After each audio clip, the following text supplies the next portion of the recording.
আসসালামু আলাইকুম। প্রিয় চাকরি প্রত্যাশীরা, আশা করি সকলে ভালো আছেন এবং সুস্থ আছেন। আর আপনাদের মাঝে নতুন আরেকটি নিয়োগ বিজ্ঞপ্তি নিয়ে হাজির হলাম। আর আজকে নতুন একটি নিয়োগ বিজ্ঞপ্তির কথা বলবো। আর সেটি হচ্ছে জনপ্রশাসন মন্ত্রণালয়ের অধীনে মুদ্রণ ও প্রকাশনা অধিদপ্তরের বিশাল একটি পদসংখ্যায় এখানে নিয়োগ বিজ্ঞপ্তি প্রকাশিত হয়েছে। আর এখানে পদসংখ্যা রয়েছে 431টি।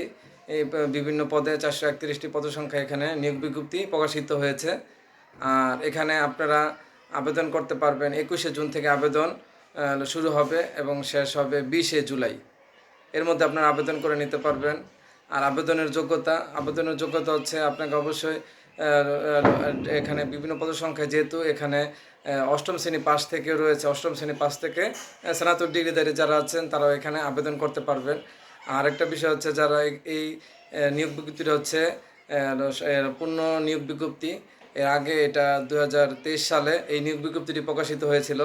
আর 2023 সালে যারা এখানে আবেদন করেছিলেন তাদের এখানে আর আবেদন করার প্রয়োজন নেই, সেই আবেদনেই বহাল থাকবে। আর যারা এখানে আবেদন করেন নাই তারা এখানে নতুন করে আবেদন করতে পারবেন। আর সেই আশা ব্যক্ত রেখে আপনাদের কাছে বিদায় নিচ্ছি। আর যাবার আগে অবশ্যই বলবো আপনারা 21শে জুন থেকে অনলাইনে আবেদন শুরু হচ্ছে, অনলাইনে আবেদন করতে পারবেন। আর অবশ্যই চ্যানেলটি সাবস্ক্রাইব করে পাশে থাকবেন। সকলকে ধন্যবাদ।